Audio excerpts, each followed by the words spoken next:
nubwo ibigeragezo byaje ntabwo byaguhitanye. Iyo biza kuguhitana ntabwo uba ugihari. Imana yagusigarije igishoro cy'ubuzima bwawe. Kuva ugifite ubuzima byose birashoboka. Ndakutangariza ko hahandi hari haguteze ngo upfe niho hari kurangiza ubuzima bwawe, ariko ubu byose birashoboka. Haleluya! Byose birashoboka kuva ugifite ubuzima. Reka rero twige umushinga w'ubwo buzima ugifite. Umushinga w'ubwo buzima ni ukwizera Kristo, hanyuma ukamwemera nk'umwami. Nta muntu wagendanye n'umwami wasebye. Gusenga everyday, gusenga buri munsi. Nusenga uzanesha, nunanigwa gusenga uzaneshwa. Senga. Reka fata umwanya ngusuhuze nshuti wowe udahwema kubana natwe umunsi ku munsi. Iyi ni gusenga everyday, nusenga iteka uzakira. Nge nitwa Prince Robert. Reka nishimire kubana nawe wowe udukurikiye aho uri hose, yaba hano mu Rwanda ndetse no hirya y'inkuko zawo.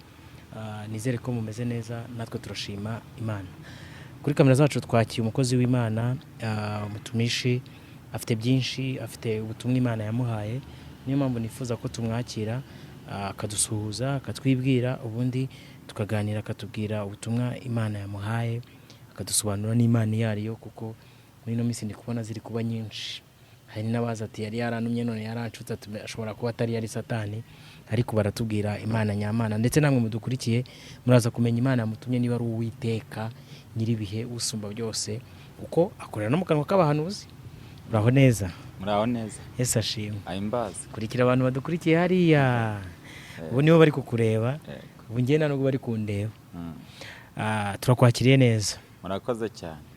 Turi kumwe nande. Amazina nitwa Evangeliste Girimbabazi Thomas. Wakwegereje mikoro se hari ikintu byatwara? Yego, Girimbabazi Thomas. Umeze ute? Meze neza. Mu rugo nagana ye Thomas. Mu rugo ni Batsinda. Nuko rero umuntu w'Imana se Kigali. Sengera muri ADPR.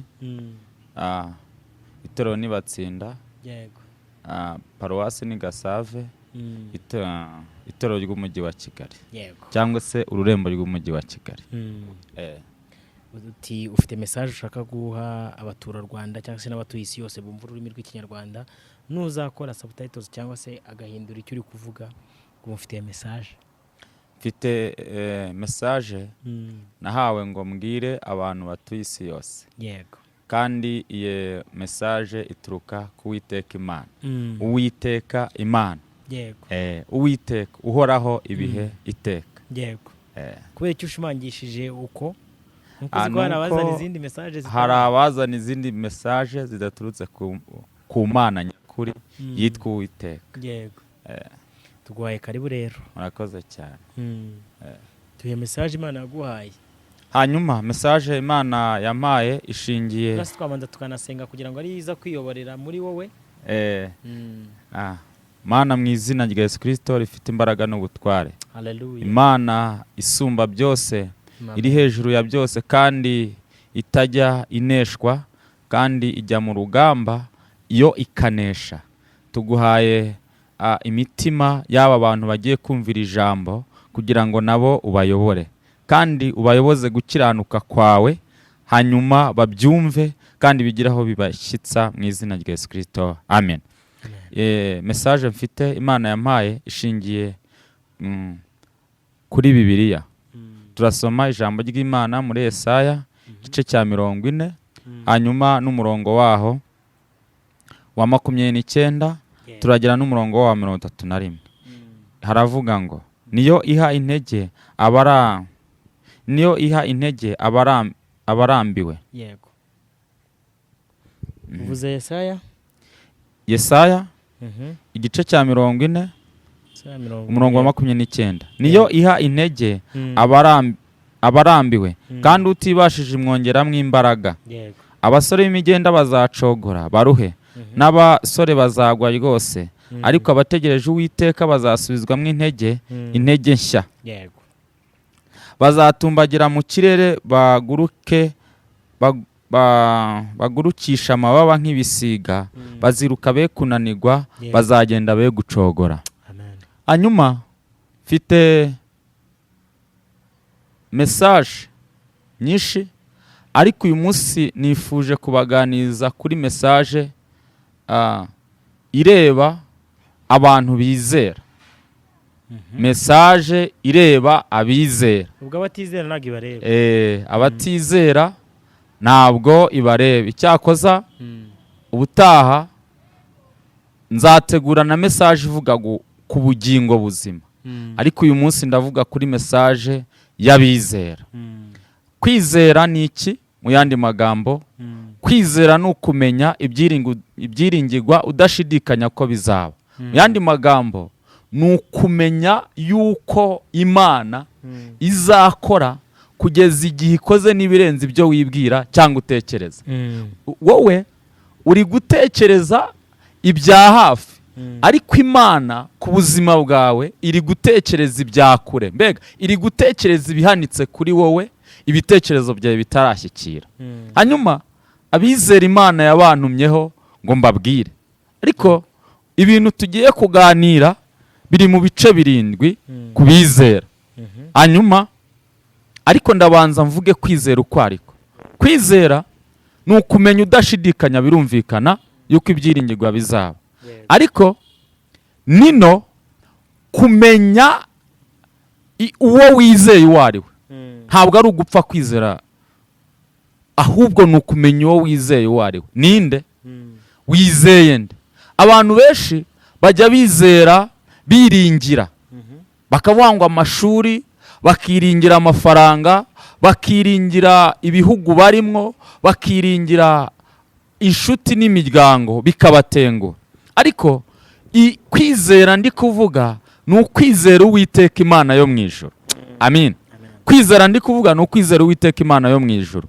Hanyuma abizera ni abantu bizeye ko Yesu Kristo ari umwami n'umukiza mu bugingo bwabo. Nshatse kuvuga iki? Yesu Kristo ni umwami n'umukiza. Rimwe ni umwami.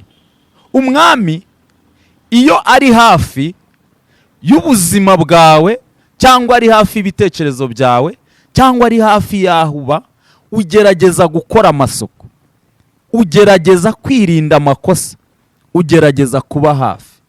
Niba rero wizeye umwami, wakabaye waranakoze amasuku mu mutima wawe, wakabaye waranakoze amasuku mu mutima wawe. Hanyuma kugira ngo umwami mudaturana ufite imyanda, cyangwa se mudaturana ufite ibyaha. Uyu mwami rero Imana ndi kuvuga yo ntabwo ari umwami muturana, ni umwami mubana. Amin. Bibiliya iravuga ngo mwubakanywe, mwubakanywe. Ubundi icyambere ni ukubakwa, kabiri kubakanywa, mwubakanywe na Kristo.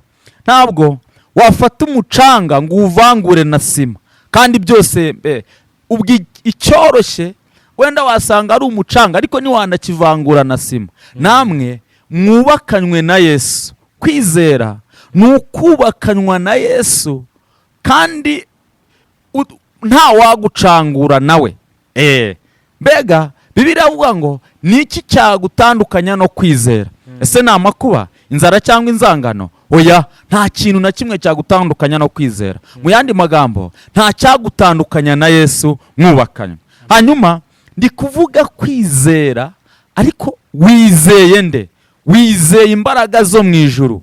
Hanyuma unyemerere nkubwire ngo nawe uyu munsi uhamagarirwe kwizera, uhamagarirwe kwizera.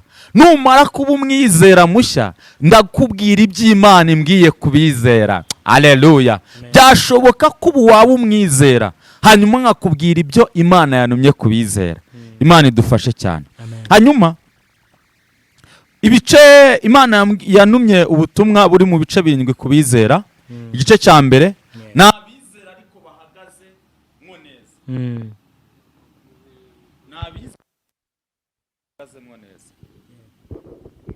Mu yandi magambo, ni abantu bahagaze mu byiringirwa, badafite ubwoba bw'ibizaba. Bibiliya iravuga ngo umuntu wizeye ari mu mbaraga nyinshi z'ubushobozi bw'Imana. Mu yandi magambo, umuntu wizeye yarenze iyi si y'imibabaro, ari mu isi y'imbaraga z'umwuka.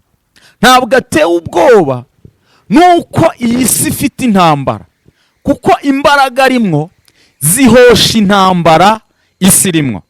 Mu yandi magambo, niba ufite kwizera cyangwa niba unyemerera ukakira kwizera, ntiwongere guterwa ubwoba n'ibiri mu isi, ahubwo uko kwizera kwawe kugushyikiriza imbaraga y'Imana ibasha kukugurutsa ibiri mu isi. Nshatse kuvuga iki? Nshatse kuvuga ngo abantu bizeye Uwiteka ntabwo bo bazacogora, kandi hafi yaho hari abasore b'imigenda.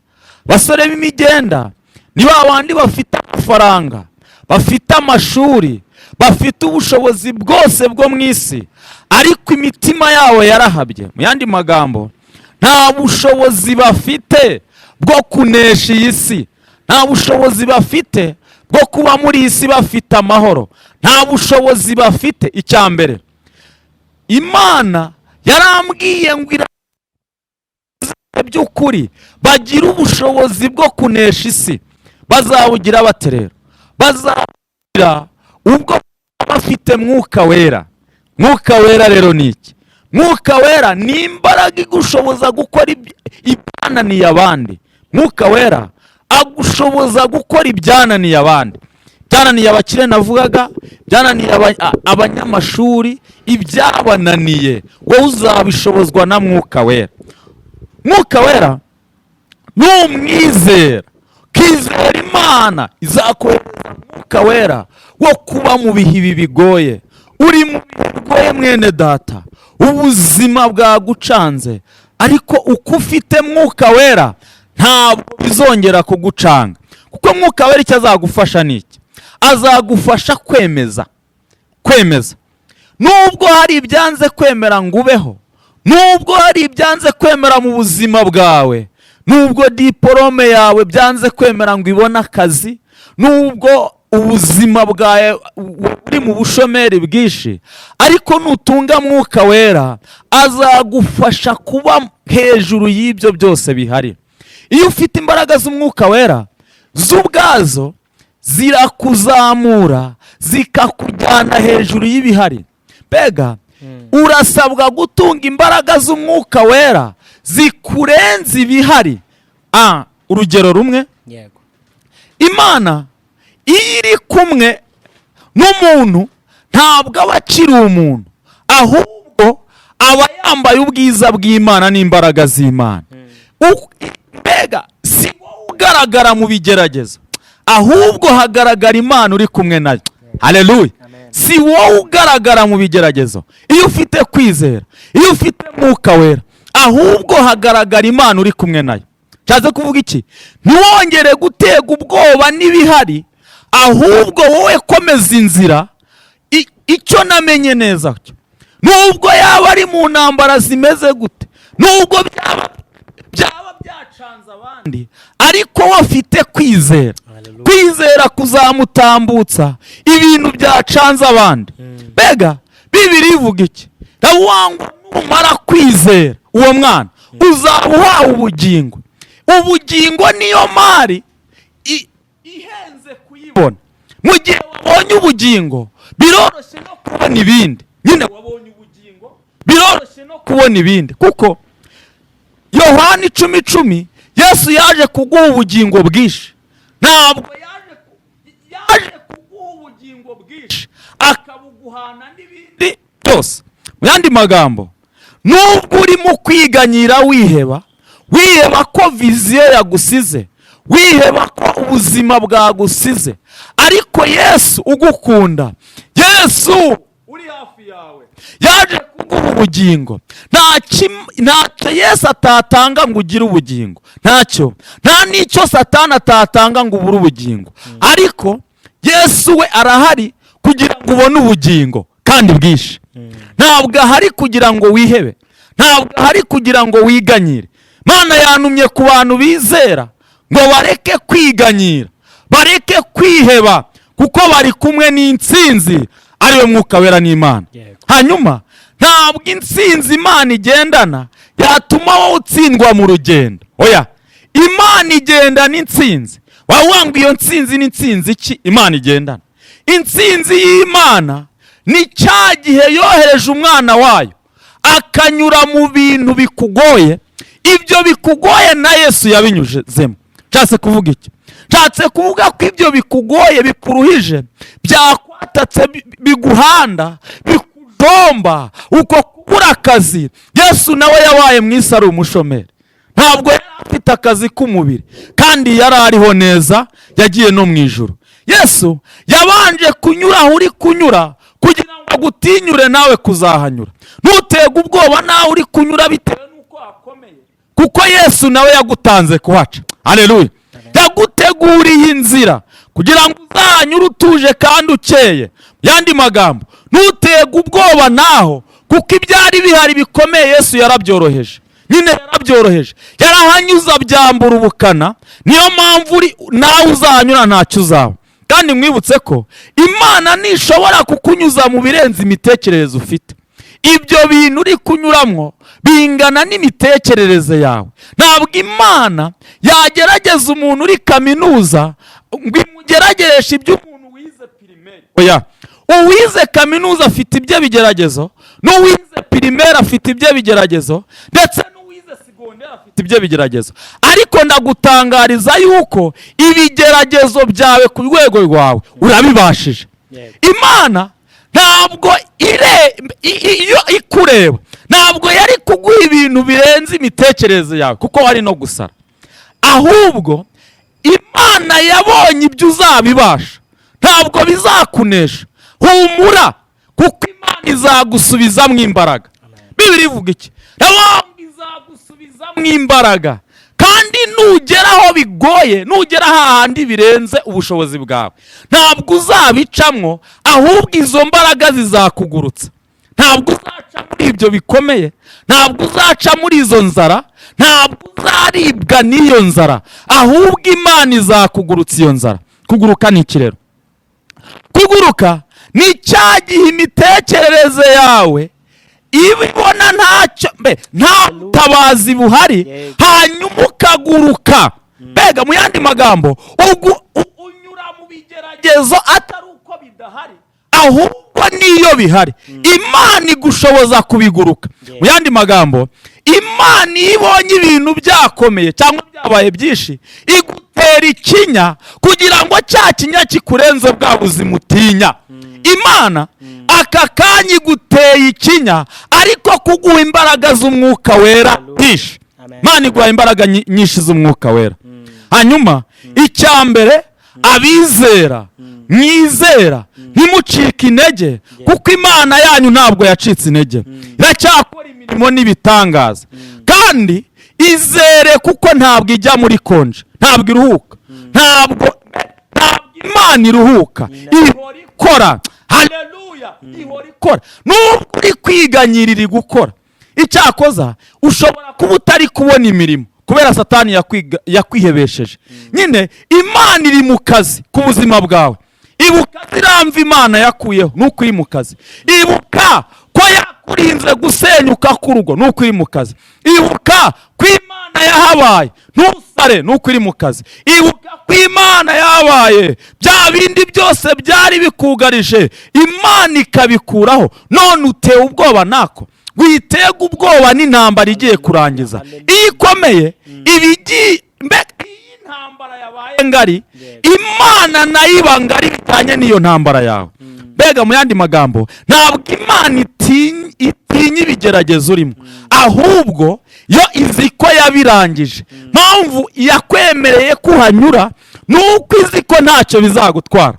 Yandi magambo, wowe uri kuhanyura Imana yamaze kubinetarariza. Sadurake na Meshake na Abedenego ngo babajugunye mu itanura ry'umuriro, basanga umuriro ntawe uhari, ahubwo hari umuriro w'umwuka wera. Aho kugira ngo bashe, ahubwo buzura imbaraga z'umwuka wera. Ndakwifuriza ngo muri ibyo bigeragezo urimo, aho kugira ngo ushe, mbega aho kugira ngo ibigeragezo bikwihebeshe, ubitwikisha imbaraga z'umwuka wera mu izina rya Yesu. Cya kabiri naje kubwira abizera, abizera bakomeye maze kubavugaho ko Imana ibashubije mu imbaraga. abizera badafite gahunda yo kureka kwizera, abizera bivanze na Yesu, badafite gutandukana na Yesu. Ariko ndavuga n'icya kabiri, ndavuga ku bizera bari bacogoye, basubijwe inyuma n'ibigeragezo, mbega bageze ku rwego bishyiriyeho umukato mu bijyanye no kugendana n'Imana. Barawanga Imana n'ubundi kugendana nayo ntacyo bimariye, kuko igihe twagendaniye ntibyatumye ibigeragezo bitaza. Ndagutangariza ngo mwene data, nubwo ibigeragezo byaje ntabwo byaguhitanye. Iyo biza kuguhitana ntabwo uba ugihari. Imana yagusigarije igishoro cy'ubuzima bwawe. Kuva ugifite ubuzima byose birashoboka. Ndakutangariza ko hahandi hari haguteze ngo upfe niho hari kurangiza ubuzima bwawe, ariko ubu byose birashoboka. Haleluya! Byose birashoboka kuva ugifite ubuzima. Reka rero twige umushinga w'ubwo buzima ugifite. Umushinga w'ubwo buzima ni ukwizera Kristo, hanyuma ukamwemera nk'umwami. Nta muntu wagendanye n'umwami wasebye, uretse bamwe baseba bakamuta. Nta muntu wagendanye n'umwami wasebye. Impamvu uri guseba muri iyi minsi ni uko wataye umwami, ni uko wagiye kure y'umwami. Cyagiye muri kumwe n'umwami, nta kibazo nk'icyo wari ufite. Egera Imana cyangwa se tunga Imana nk'umwami, ntacyo uzaba. Ndabaha urugero. Uyu munsi umuntu aguhaye amahirwe yo kugendana na minisitiri, ndatekereza utaba ugisengera inzara, utaba ugisengera ibigeragezo byo mu midugudu, utaba ugisengera ibigeragezo by'amafuti. Watangira imitekerereze yawe igakura, ugasengera ibigeragezo nyine biri ku rwego rwa ba minisitiri. Impamvu ibyo bigeragezo byakugumanye ni uko imitekerereze yawe itarakura ngo irenge ibyo bigeragezo. Ntabwo abantu bose baba mu isi kubera badafite ibigeragezo, ahubwo hari n'abari mu isi bafite ibigeragezo ariko imitekerereze bafite yamaze kubirenga. Nshatse kuvuga iki?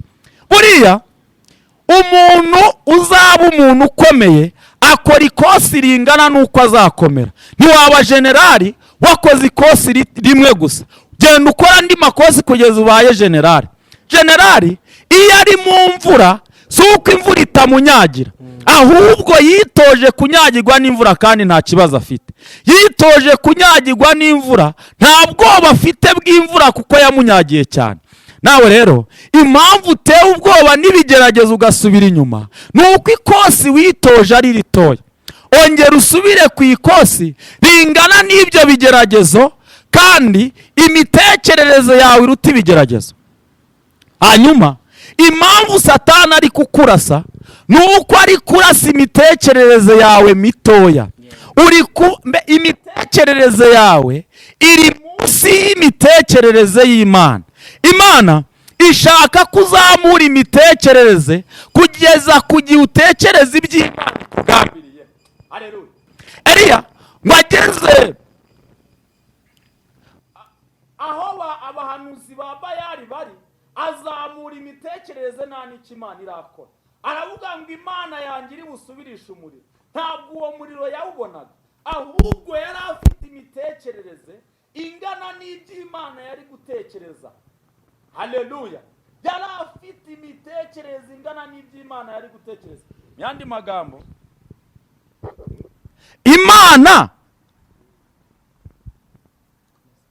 Imana iri gutekereza iki mu gihe wowe uri gutekereza kwiyahura?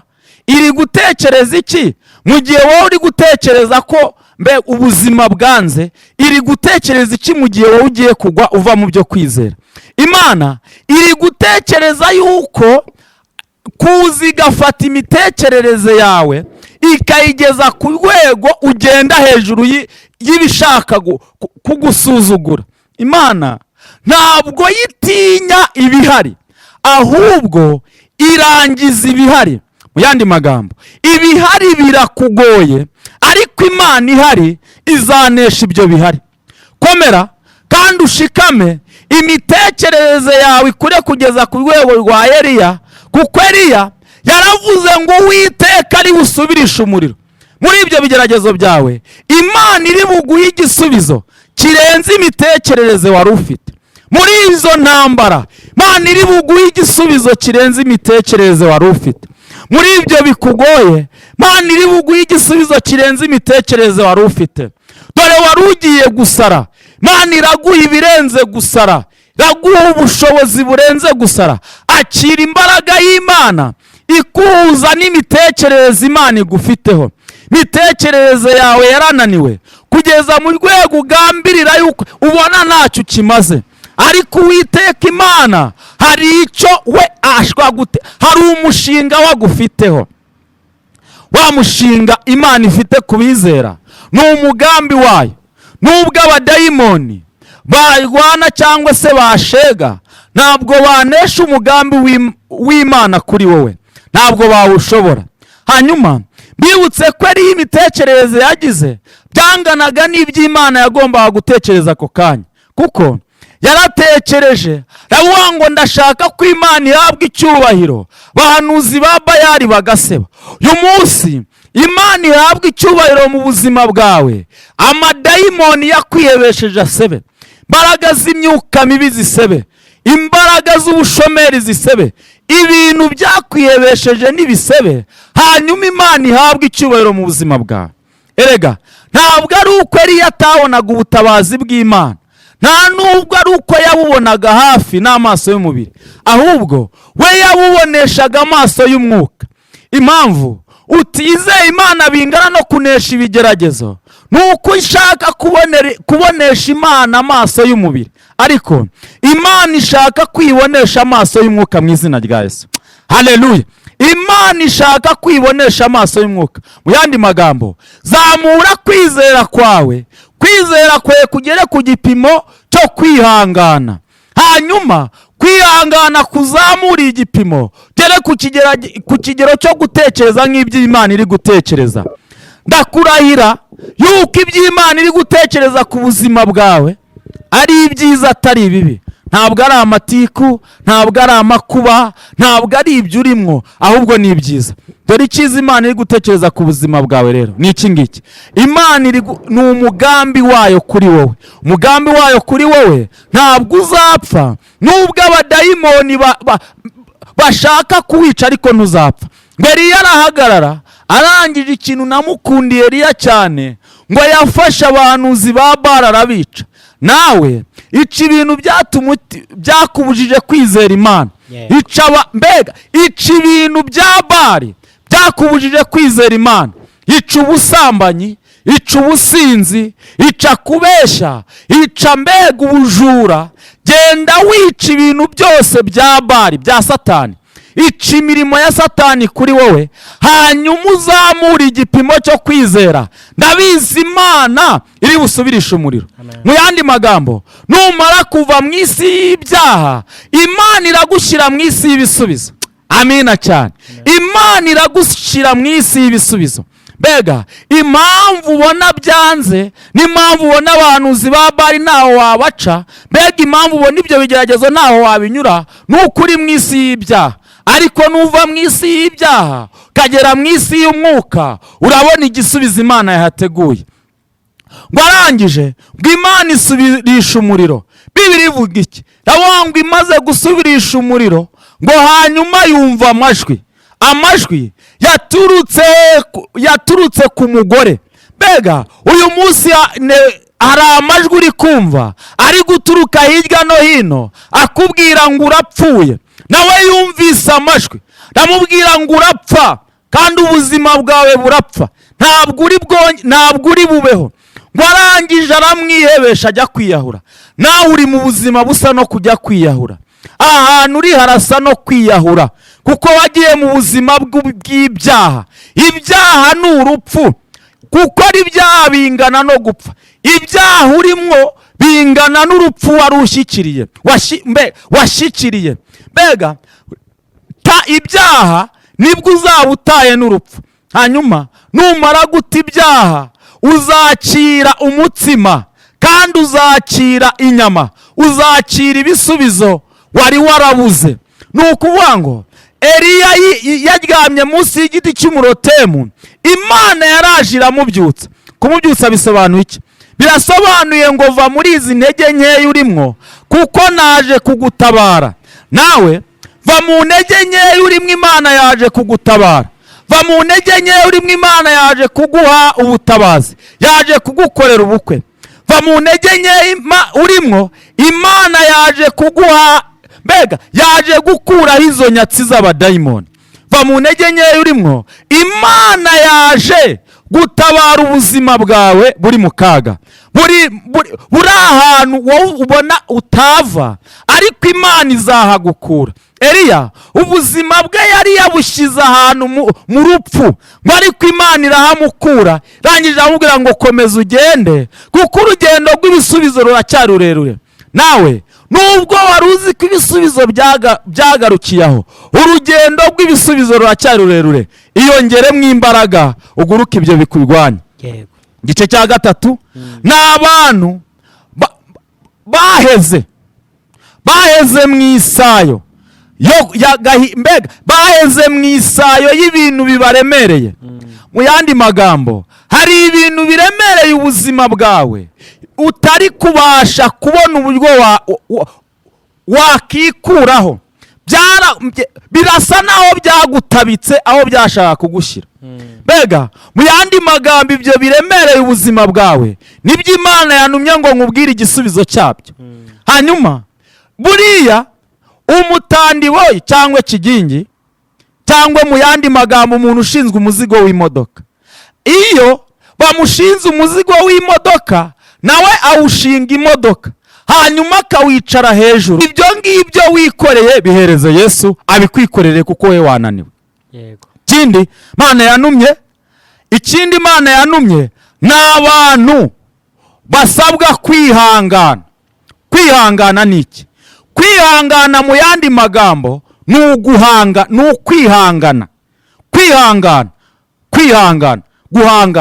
Kwihangana noneho. Fata ayo makuba kuriho uyicire muri wowe kugeza igihe hamezemo igisubizo. Mu yandi magambo, ihangane wirwanye, numara kwirwanya hazavamo igisubizo. Nta ntambara itagira ibisubizo. Izo ntambara abantu baraziguhariye bazi ko zizakwica, ariko zibe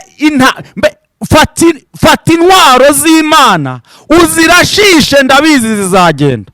Umaze iminsi ufite ibigeragezo, nta nkunga abantu bari kuguha, barakubwira ngo ahubwo ihangane nyine, igumanira ibyo bigeragezo, irwanye, winzaho, nta mafaranga afite, ihangane, irwanye. Mu by'ukuri nubwo bari kukubwira ngo ihangane, si wowe wirwanya, ahubwo iyo utangiye intambara zikaba nyinshi ngo wirwanye, Yesu arahagera agahita zigutwaza. Mu yandi magambo, izo ntambara wowe zari zikumugaje, zari zikwishe, Yesu arahari ngo azigutwaze. Ntabwo none ari wowe ukihangana cyangwa si wowe ukirwanya, ahubwo Yesu araje ngo arwane n'ibyo byakakurwanyije. Haleluya! Izere Yesu wari warataye, cyangwa wizere Yesu wowe utamufite, kuko niwe ubasha kwikorera intambara, mbega zakabaye ibitero kuri wowe, zakarasha ubuzima bwawe. Ikindi Imana yantumye ku bantu, abagatanu, yantumye ku bantu bafite ubwoba bwo gupfa. Abantu bafite ubwoba bwo gupfa, abantu basigaye bafite ubwoba bwo gupfa. Imana yarambwiye ngo iyo abantu bafite ubwoba bwo gupfa, ntabwo bahungira urupfu mu rundi. Mu yandi magambo, guhungira urupfu mu rundi ni ugukora ibyaha kandi utinya gupfa. Ibyaha nabyo ni urupfu. None nawe uratinya gupfa, none se wahungira urupfu mu rundi? Nshatse kuvuga iki? Va mu byaha, hanyuma ukomeze kwizera, nibwo utazapfa. Niba utinya gupfa, akira Yesu, kuko niwe udapfa. Satani wagushutse akakujyana mu byaha, akagukura mu mbaraga zo kwizera. Ndagutangariza ko nawe aremanywe urupfu. Buriya nawe yarapfuye. Wari uzi ko afite ubuzima? Ntabwo kuko yarabwambuwe, nawe yarapfuye. Nugomeza kubana na Satani, nawe uzapfa. Mu yandi magambo, ibyo byaha byatumye upfa, igisigaye ni ugupfa umubiri. kandi impfu z'umubiri zirakwegereye, kuko mbega wowe mu yandi magambo impamvu zikwegereye ni uko wataye Imana yaguhaga ubuzima. Impfu nyinshi z'umubiri, mpanuka zirakwegereye, urahora ukirana n'umutima, ufite indwara zanze gukira. Ibyo byose ni urupfu rukwegereye. Mu yandi magambo, ubwo rupfu rukwegereye, ngaho ngwino uruhunge ujye muri Yesu, yiteguye kugutabara. Hanyuma abantu Imana yanumyeho bandi ba gatandatu, ni abantu bari kugenda urugendo rujya mu ijuru. Abantu bari mu rugendo rujya mu ijuru bizera, kuko ushobora kwizera Yesu ariko umushakaho amafaranga, ushobora kwizera Yesu umushakaho ubukwe, ushobora kwizera Yesu hari ibindi umukurikiranyeho, utizeye ngo uzagere mu ijuru. Ariko Yesu yanumye kuri mwebwe muri kujya mu ijuru, mutizeye ngo abahe imitsima gusa, ahubwo mwizeye ngo azabajyane no mu ijuru. Yohana haranditswe ngo 66, namwe murashaka kugenda. Ese namwe mwizeye Yesu kubwo kujya mu ijuru, ko muri kugenda, muri kujyanwa n'uko imitsima yabuze? Mbega mwamaze kwisanisha n'abandi. Mu yandi magambo, iyi si abantu benshi bari kwiruka ku mitsima, bari kwiruka ku butunzi, ntabwo bari gushaka ubugingo. Wowe Imana yari yaguhamagaye nk'ujya guhabwa ubwami bwayo, yari yaguhamagaye nk'uwo bazabana. Mu yandi magambo, uri umwana w'ubwami. Ntuwishinga ibirara cyangwa se ibirarashyamba, cyangwa ntiwishinga abanyabyaha bari mu bwami bwa Satani. Ahubwo nta n'uwo Imana yigeze igusaba kwigiraho ibyo ukora. Igira kuri Yesu, niwe ugomba kwigira, kuko umuntu wese wakigiraho yakuyobya. Impamvu wayobye n'ubugingo ukaba ugiye kububura ni uko wigiye ku bandi ibyo ugomba gukora. Ariko uyu munsi igira kuri Yesu, maze iminsi wiheba, aho usengera wenda baragucumuje, barakuvuze, bakugiriye ishyari. Aho usengera siho juru, ahubwo ijuru rigukorera rirahera cyane, riri mu ijuru nyine ahera cyane. Ahera cyane ni mu gihe umutima wawe wera, umenya naho hera, kuko uba wamaze kugira Imana yera. Hanyuma bamwe bajya bazana inyigisho z'ubuyobe, bakavuga ngo nyamara tuzaba mu isi. Ntabwo iyi si izahindurwa ngo tuyibemwo, ahubwo tuzaba mu ijuru. Wakibaza ngo ijuru ni irihe? Riri hehe ko ntaryo tubona? Iyo tugiye muri filozofi turaribura. Ariko ijuru, buri ikizakubwira ko ijuru rihari nuko n'isi ihari. Imana ngo yararemye, irema isi n'iki? N'ijuru. Ntabwo yaremye isi gusa, ahubwo yaremye n'ijuru. Kujya mu ijuru ni ukujya mu bumana. Ubumana muri make, Dawidi yandika yaravuze ngo yenze kumugira nk'Imana haburaho gato. Mu yandi magambo, umuntu ujya mu ijuru nawe afite ubumana.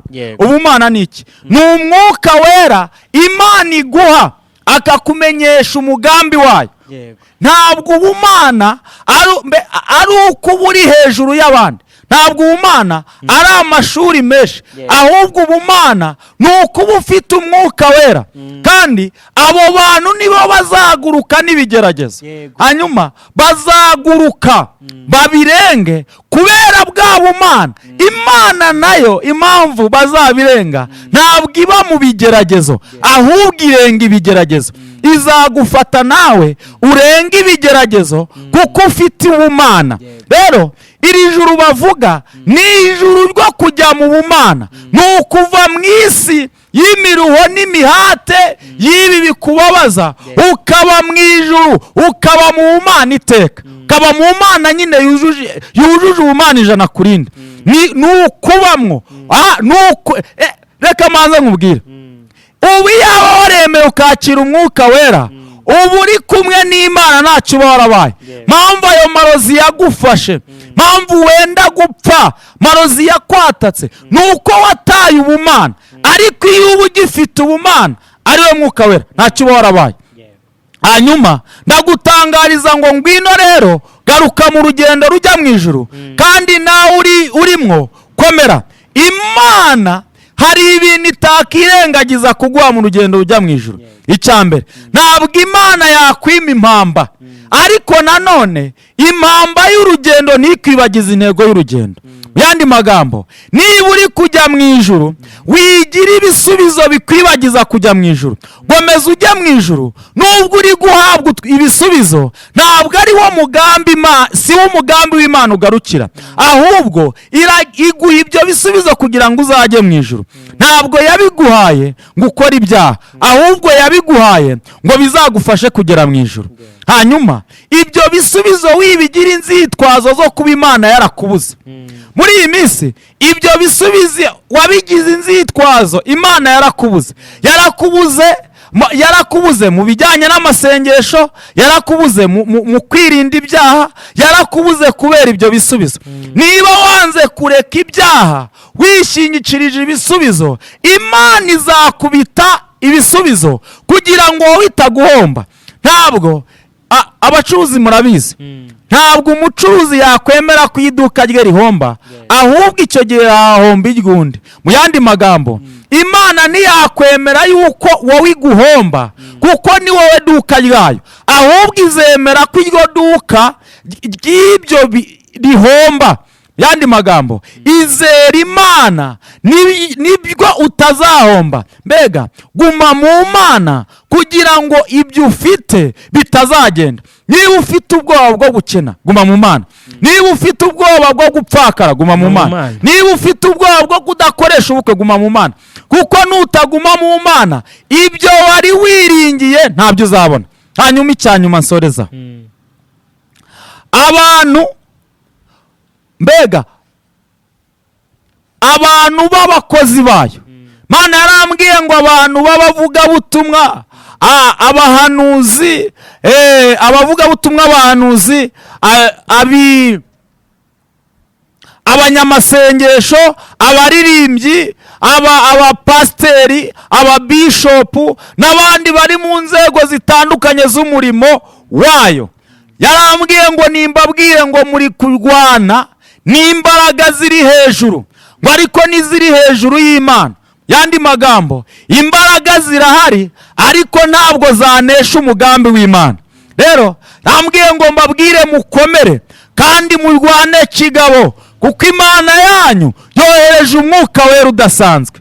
Nubwo abawupinze bagiye kugarukira, kuko niho amahoro ari.